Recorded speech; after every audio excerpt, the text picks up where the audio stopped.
વાણી છે, અમે કેવડ છીએ, તો આ અમારી સાથે નહીં રહે. હવે આપ બતાવો, જે પહેલી વાળી છે એનું ઠીકથી પૂરું નથી થઈ શકતું, તો આનું કેવી રીતે પૂરું કરીશ? લક્ષ્મણજી બોલ્યા કે કહી દેજો રામજીના પગની ધૂળમાંથી આ સ્ત્રી બની છે. કેવડજી બોલ્યા કે તમે હજી પૈણ્યા નથી એટલે ખબર નથી, પૈણો પછી ખબર પડશે. કેવડજી બોલ્યા કે મારી વાળીથી હજી તમારી ભેટ નથી થઈ, એકવાર ભેટ કરી આવો. લક્ષ્મણજીથી બોલ્યા જેવું જ કહીશ કે રામજીના પગના જાદુથી આ નાવ સ્ત્રીમાં બદલાઈ ગઈ, તો તરત બોલશે કે મૂર્ખ સમજી રહ્યા છો મને, હું મૂર્ખ છું. નાવ વેચીને બીજા લગ્ન કરીને આવ્યા છો તમે, મારી ઘરવાળી માનશે નહીં. આવું બોલશે, અને યદી આવું બોલશે તો હું એને સમજાવીશ કેવી રીતે? લક્ષ્મણજી બોલ્યા કે તમે 2 કલાકથી અમને સમજાવી રહ્યા છો, તો પત્નીને નહીં સમજાવી શકો. કેવડજીએ પગ પકડી લીધા, કહ્યું લક્ષ્મણજી, રામજીને તો સમજાવવા સરળ છે, પરંતુ આગળ નહીં બોલવું. જે સમજવા વાળું છે સમજી ગયું. બહેનોને લાઈટ નહીં થઈ.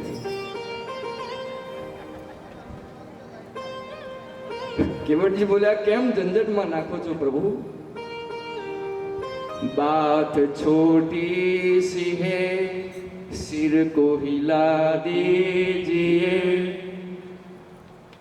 पाप अपना प्रभु जी दुला दीजिए, पाप अपना प्रभु जी दुला दीजिए, बात छोटी सी है, सिर को हिला दीजिए. ભગવાન કઈ જ બોલ્યા નહીં, ધો કે ન ધો. લક્ષ્મણજી બોલ્યા ભૈયા હવે ના પાડી દો, હવે આપની ના ઉપર નહીં જઈએ, બીજી નાવ ઉપર જઈશું. આ કેવડજીની નાવ ઉપર હવે નથી જવું, આપણે બીજી નાવ કરો ને બીજી નાવ ઉપર જતા રહીએ. કેવડજી બોલ્યા બીજાની નાવ ઉપર બોલાવો, અહીંયા જ ઊભો છું, હું પણ જોઉં કે કોણ નાવ લઈને આવે છે. આપ શું સમજી રહ્યા છો? હલકામાં લઈ રહ્યા છો મને? હું નાવિક એસોસિએશનનો પ્રધાન છું, મંત્રી છું, પ્રમુખ છું. બોલાવો, હું પણ દેખું કોણ નાવ લઈને આવે છે. આજે કોઈ નહીં આવ્યું. પ્રભુ આજ નાવ ઉપર, મારી જ નાવ ઉપર જવું પડશે, પરંતુ જતા પહેલા પગ ધોવડાવવા પડશે. અને યદી આપને પગ ધોવડાવવામાં કોઈ પ્રોબ્લેમ છે તો મારી પાસે સેકન્ડ ઓપ્શન છે. લક્ષ્મણજી બોલ્યા શું ઓપ્શન છે? કેવડજી બોલ્યા એહી ઘાટ તે થોડીક દૂરી કટીલો જલતા દિખાય છું. કેવડજી બોલ્યા કે આ કિનારે આગળ ચાલતા જાઓ. એક જગ્યા ત્યાં એવી છે કે જ્યાં કમર સુધી પાણી છે, તો ત્યાં નાવની આવશ્યકતા નથી, આપ પેદલ જ ગંગાજીને પાર કરી શકો છો. લક્ષ્મણજી બોલ્યા 2 કલાકથી સલામ માથું કૂટી રહ્યો તો પહેલા ન બતાવાય.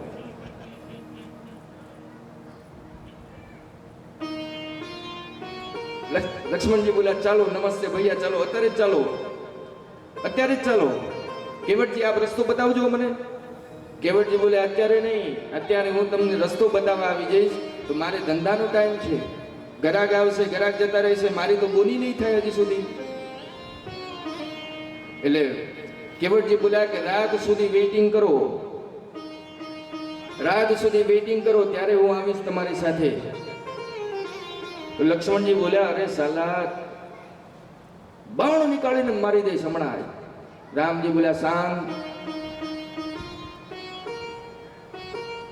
કેવડજી પાછા રામજી સામું જોઈને બોલ્યા કે જવું છે તો પગ દોડાવવા પડશે, તરત જ પાર કરાવી દો હમણાં. કેવડજી પોતાની ગરીબી બતાવવા લાગ્યા ભગવાનને. પ્રભુ આ નાવ જ મારો આશરો છે, નાદ બીજો મારો કોઈ આશરો નથી. કછું ન જાનું રામ, કછું ન જાનું મેરે માલિક, કછું ન જાનું. કેવડજી બોલ્યા પ્રભુ બીજું કશું જ નથી જાણતો, આપ પગ દોડાવો તો એ પાર લઈ જઈશ. રામજી કશું જ ન બોલ્યા. કેવડજી પરેશાન છે કે રામજી બોલી કેમ નથી રહ્યા. ત્યારે કેવડજીના મનમાં એક વાત આવી અને એ રામજીના ચારે બાજુ ગોળ ફરવા લાગ્યા. લક્ષ્મણજી બોલ્યા કે આ કેવડજીનું મગજ જતું રહ્યું છે લાગે. કેવડજી બોલ્યા કે હવે વાત સમજાઈ કે રામજી બોલી કેમ નથી રહ્યા. લક્ષ્મણજી બોલ્યા શું સમજી ગયા? કેવટજી બોલ્યા કે રામજી જે કપડાં પહેર્યા છે ને એ કપડામાં ખીજું નથી. રામજી આજે ઠનઠન ગોપાલ છે. રામજી પાસે કશું જ નથી. હવે મેં આમને ગરીબી સંભળાવી દીધી કે પ્રભુ મારા ઘરમાં નાવ ચાલશે કેવી રીતે, ઘરમાં ભોજન કેવી રીતે જશે. પરંતુ રામજી પાસે કશું આપવા છે જ નહીં. એટલા માટે રામજી તમે બોલી નથી રહ્યા. ચાલો આપણે આ સંકોચમાંથી પણ દૂર કરી દઉં રામજી. અને આવો પ્રસંગ આપણે ધરતી ઉપર ક્યાંય સાંભળવા નહીં મળે કે જ્યાં ભક્ત ભગવાનને સંકોચમાંથી દૂર કરે છે. કેવટજી બોલ્યા કે પ્રભુ હું આપના સંકોચમાંથી મુક્ત કરું છું. હું આપના પગ ધોઈશ, આપને નાવ ઉપર બેસાડીને ગંગાજીના પેલી પાર પહોંચાડીશ. અને રામજી વિશ્વાસ કરો મારી વાતનો કે હું કસમ ખાઈને કહું છું કે આપથી કંઈ જ નહીં માંગુ. રામજી આપથી કંઈ જ નહીં માંગુ. હું આપને મફતમાં જ આ પારથી પેલી પાર ઉતારી દઈશ. અને હજુ પણ વિશ્વાસ ન થતો હોય તો રામજી હું આપની સોગંદ ખાઉં છું, આપના પિતાજીની સોગંદ ખાઉં છું કે હું આપના પાસે કંઈ જ નહીં માંગુ. અને જેવા જ કેવટજી રામજીને રામજીના પિતાજીની સોગંદ ખાધી, લક્ષ્મણજીનું ગયું મગજ નીકાળ્યું. બાણ હેડ કેવટ, બાણ મારી દઈશ હમણાં. આની આટલી ઉંમર કે પિતાજીને સોગંદ ખાશે. કેવટજી બોલ્યા કે મારી દેશો.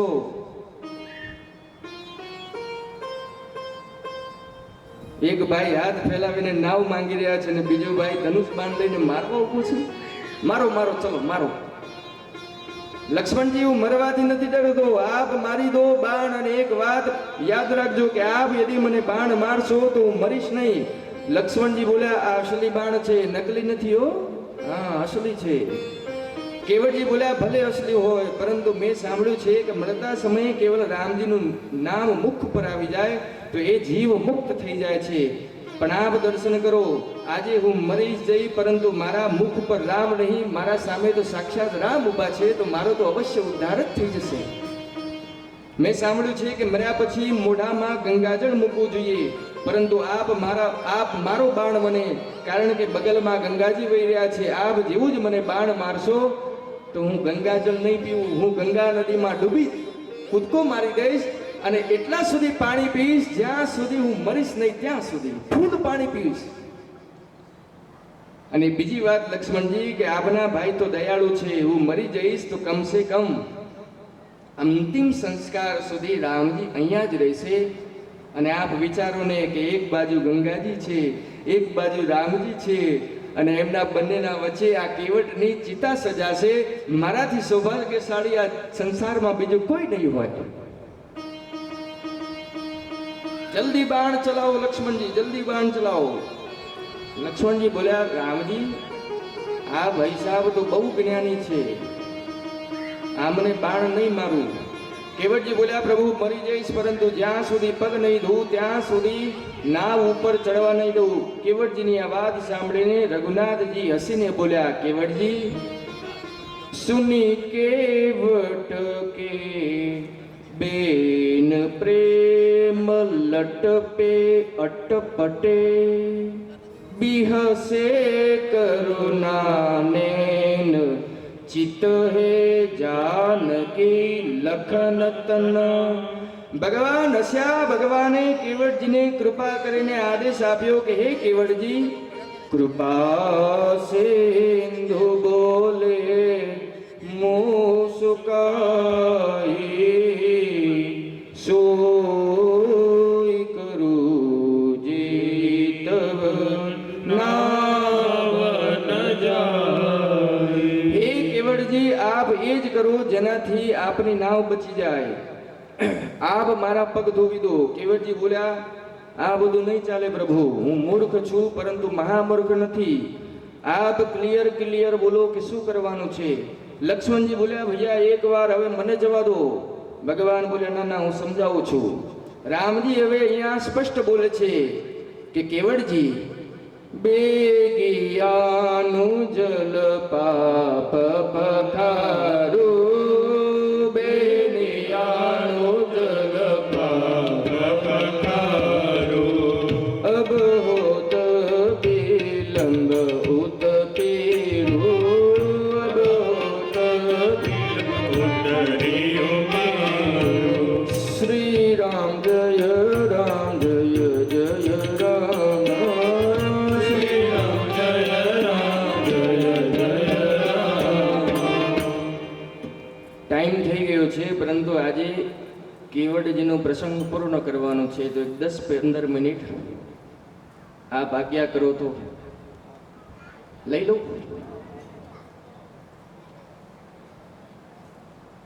રામજી બોલ્યા, કેવડજી વિલંબ થઈ રહ્યો છે, જલ્દી જલ લઈને આવો, પગ ધોવો અને અમને પેલી પાર ઉતારી દો.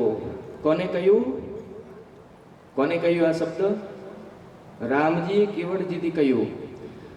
રામજી કહ્યું કે પગ પખારો. હવે તો કેવડજીને જવું જોઈએ ને. આપ કહો, રામજી કહ્યું કે હવે પગ પખારો, તો હવે કેવડજીને જવું જોઈએ કે ન જવું જોઈએ?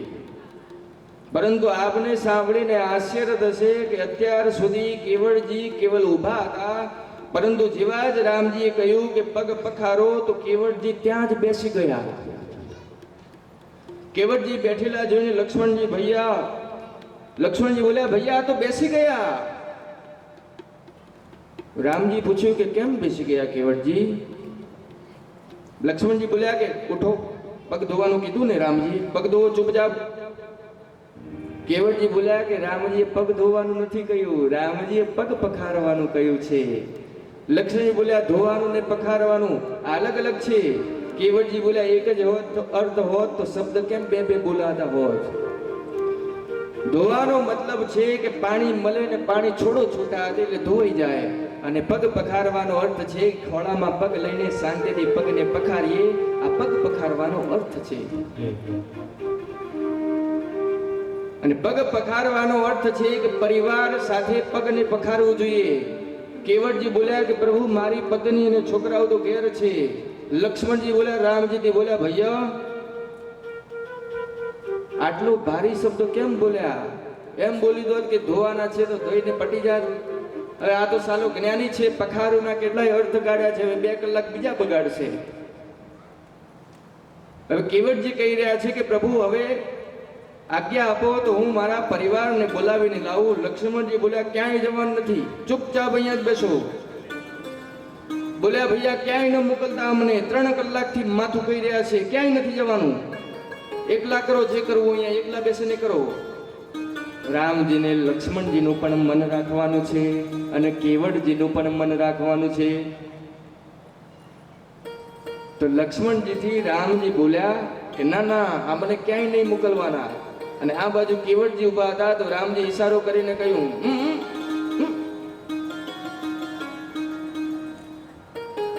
ઈશારો કરીને કહ્યું કે જલ્દી જઈને આવતા રહો.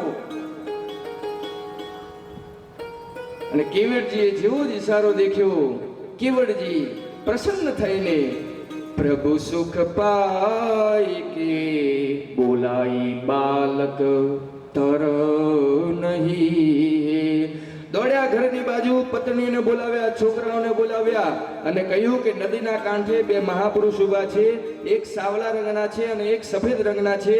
તો કહ્યું કે ધોળા પાસે જતા જ નહીં, ચાલો બહુ ગરમ મગજનો છે, બાણ મારી દેશે. જે સાવલા રંગના છે એમના પાસે જજો અને એમના પાસે જઈને પ્રણામ કરીને એમના પગમાં કુંડાળું વાળીને બેસી જજો. પત્ની પૂછ્યું, પ્રણામ તો ઠીક છે, પરંતુ કુંડાળું વાળીને કેમ બેસવાનું છે? કેવડજી બોલ્યા કે 3 કલાકથી માથું ખાઈ રહ્યો છું, હજી 2 કલાક બીજું માથું ખાવાનું છે એમનું. એમને જવા નથી દેવાના. પરિવાર આખો કેવડજીનો આવ્યો અને બંદી કે ચરણ ચહુ દિશી બેઠી ધરી ઘેરી. ચારે બાજુથી ઘેરીને પડિયાળ બનાવીને, કુંડું બનાવીને રામજી વચમાં છે અને કેવડજીનો આખો પરિવાર રામજીને ઘેરીને બેસી ગયા. કેવડજી ગયા ઘેર, વિચારવા લાગ્યા કે તાસ લઈ જવું કે વાટકો લઈ જવું. તો સૌથી નાનો વાટકો મળ્યો, આવડો નાનો વાટકો. ગોસ્વામીજી કહે છે કે છોટો સો કઠોતા ભરી આની પાની ગંગા જુ. આટલો નાનો વાટકો લઈ ગયા, જેમાં રામજીનો એક પગ પણ ના આવે. વાટકો દેખતા જ લક્ષ્મણજી લાલ બબૂલ થઈ ગયા. બોલ્યા ભૈયા જાન બુચીને નાનો વાટકો લઈને આવ્યો છે આ કેવડ, જાન બુચીને લઈને આવ્યો છે. કેવડજી બોલ્યા લક્ષ્મણજી નાના, મેં તો ઘરમાં સાધન શોધ્યું પણ મને આ નાનો જ વાટકો મળ્યો તો હું પણ શું કરું લક્ષ્મણજી? જે હશે એ જ લઈને આવીશ ને. વાટકો મૂક્યો, પ્રભુએ જમણો પગ વાટકામાં મૂક્યો, પગ ધોયો, પાણી પગ ધોયેલા પાણી કેવટજી પી ગયા. ફરીથી પાણી લાવવા ગયા, ભગવાનનો ડાભો પગ વાટકામાં મૂક્યો, પગ ધોયો, પાણી પી ગયા. હવે એ પગ બહાર નથી મૂકવા દેતા. ડાભો પગ રામજીને બહાર નથી મૂકવા દેતા. રામજી બોલ્યા, શું થયું? બોલ્યા, પ્રભુ એક ભૂલ થઈ ગઈ મારાથી. રામજી બોલ્યા, શું ભૂલ થઈ? બોલ્યા, પ્રભુ જમણો પગ તો મેં ધોયો, પણ આપે એ પગ ફરીથી નીચે ધૂળમાં મૂકી દીધો તો ફરીથી એ પગને ધૂળ લાગી ગઈ. રામજી બોલ્યા કે આવી રીતે તો જેટલી વાર આપ પગ ધોશો એટલી વાર ધૂળ લાગશે પગને. કેવટજી બોલ્યા, પ્રભુ એટલે જ તો ડાભો પગ નથી વાટકીમાંથી બહાર નથી કાઢવા દેતો.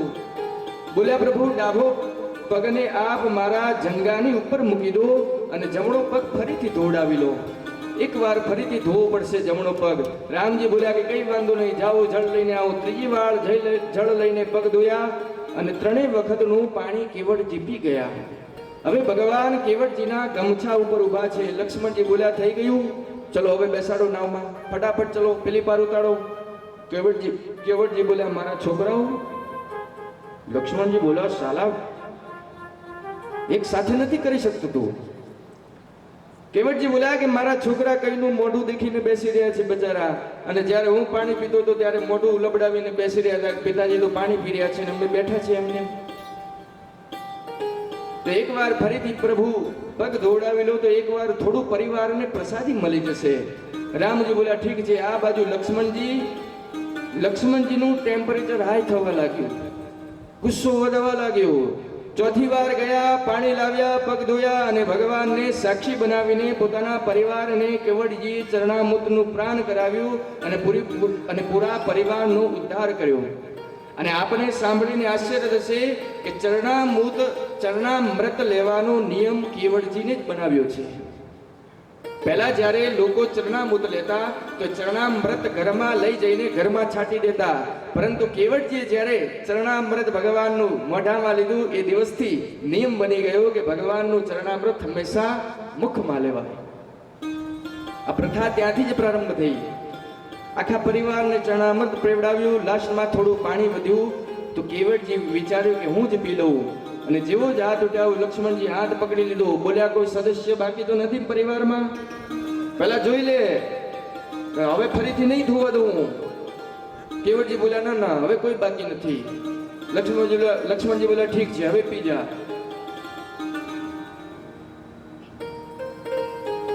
કેવટજીએ પાણીને પી ગયા. લક્ષ્મણજી બોલ્યા, ચલો હવે આ છેલ્લી વાર, હવે ફટાફટ નાવ લાવો, ચલો બેસાડો ફટાફટ, ચલો. કેવટજી બોલ્યા કે આપ તો આ ગામને છોડીને જતા રહીશું, મારે આ ગામડામાં રહેવાનું છે. લોકો મને પૂછશે કે રામજી આવ્યા ને અમને ચરણામૃત ન પીવડાવ્યું. ના ના ભાઈ, આવી રિક્ષા હું ન લઈ શકું. થોડી વાર હજી ઉભા રહો, એકવાર ફરીથી પગ ધોવું, ગામડાવાળાને ચરણામૃત વેચી દઉં, પછી હું આપણે પેલી પાર ઉતારી દઉં. અહીંયા લક્ષ્મણજીનું મગજ કહ્યું, કાઢ્યું બાણ, ભૈયા હવે તો આને હું. કેવટજી બોલ્યા, કમડાઉન. તો અહીંયા કેવટજી ફરીથી પ્રભુના પગ ધોયા અને આખા ગામમાં ચરણામૃત વેચવા ગયા. તો 2 કલાક બીજા ત્યાં લગાવ્યા. કેવટજી આવ્યા પાછા. રામજી પૂછ્યું કે હવે તો પાર ઉતારી દેશો ને? કેવટજી બોલ્યા, પ્રભુ એક વાર. રામજી બોલ્યા, શું? કેવટજી બોલ્યા, પ્રભુ મારા પિતૃ ઉપરથી ક્યારના ભટકી રહ્યા છે. યદિ એકવાર આપના ચરણામૃત લઈને મારા પિતૃનું તર્પણ કરી નાખ્યું તો મારા પિતૃ પણ ઉદ્ધાર થઈ જશે. રામજી બોલ્યા, વાહ કેવા. ફરીથી પગ દોડાવ્યા.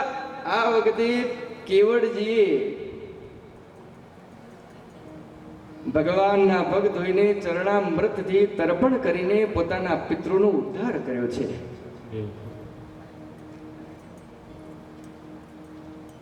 આ બાજુ લક્ષ્મણજી બોલ્યા કે ચલો હવે ફાઇનલ થઈ ગયું. હવે કેવટજી બોલ્યા, ઠીક છે, હવે ફાઇનલ છે. રામજી સીતાજીને કેવટજીએ નાવમાં બેસાડ્યા છે, લક્ષ્મણજીને નિષાદ રાજ્યને નાવમાં બેસાડ્યા છે. અને આ બાજુ કેવળજી નાવને લઈને રામજીને દરબારને આખા પૂરા પરિવારને પરિવાર સહિત રામજીને પેલી પાર ઉતારે છે. અને નાવ પેલી પાર પહોંચ્યા બાદ સૌથી પહેલા લક્ષ્મણજી નાવ ઉપરથી ઉતર્યા, ત્યારબાદ નિષાદરાજજી ઉતર્યા, ત્યારબાદ રામજી ઉતર્યા, ત્યારબાદ સીતાજી ઉતર્યા અને ત્યારબાદ કેવળજી ઉતર્યા. આપ યદિ ભગવાનને જોઈ લો તો સૌથી પહેલા આપ શું કરો? પ્રણામ. શું કરીએ? તો કેવળજી જ્યારે રામજી મળ્યા હતા ત્યાં નદીના કાંઠે, તો કેવળજીએ પ્રણામ ન કર્યો હતો. કેમ? તો કેવળજી જાણતા હતા કે યદિ હું અહીંથી પ્રણામ કરી લઈશ તો મને રામજીની બધી જ આજ્ઞાનું પાલન કરવું પડશે. તો કેવળજી વિચાર કરવા લાગ્યા કે પહેલા હું મારા મનમાની કરી લઉં, પછી બીજી વાત. હવે અહીંયા કેવળજી ઉતરીને સૌથી પહેલા રામજીના ચરણોમાં પડ્યા છે અને ત્યારબાદ પ્રાર્થના કરે છે કે હે રામજી, મારાથી કઈ ભૂલ ચૂક થઈ હોય તો મને માફ કરી દેજો. ભગવાને કહ્યું કે કેવળજી ઊભા થાઓ. કેવળજીને ઊભા કર્યા છે અને ત્યારબાદ માં સીતાજીના જમણા હાથની અંગૂઠી, સોનાની અંગૂઠી કેવળજીને આપે છે. કેવળજી ના પાડી દે છે કે રામજી, મેં આપની સોગંદ લીધી છે, હું આપની આ બેટી કોઈ દિવસ લેવા વાળો નથી. કેવળજીએ પોતાની ભક્તિ પ્રદાન કરી છે કેવળજીને, અને ભગવાન કેવળજીને ધન્યવાદ આપે છે. અને કેવળજી પ્રાર્થના કરે છે. ભગવાન કહે છે કે કેવળજી હજી કઈ જુએ છે આપને? ત્યારે કેવળજી કહે છે, હે નાથ, મુજે તૂને માલિક बहुत दे दिया है, मुझे तूने मालिक बहुत दे दिया है. એટલા માટે તેરા શુક્રિયા હૈ, તેરા શુક્રિયા હૈ, તેરા શુક્રિયા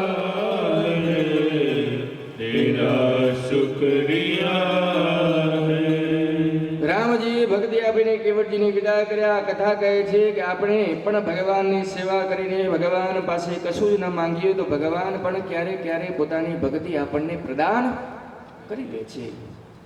ગંગા ઘાટ ઉપર રામજીએ શંકરજીને પૂજા કરી છે. મા સીતાજીએ માનતા રાખી છે કે મા, અમે યદિ સકુશળ પાછા આવીશું તો આ જ ઘાટ ઉપર ગંગાજીની પૂજા કરીશું.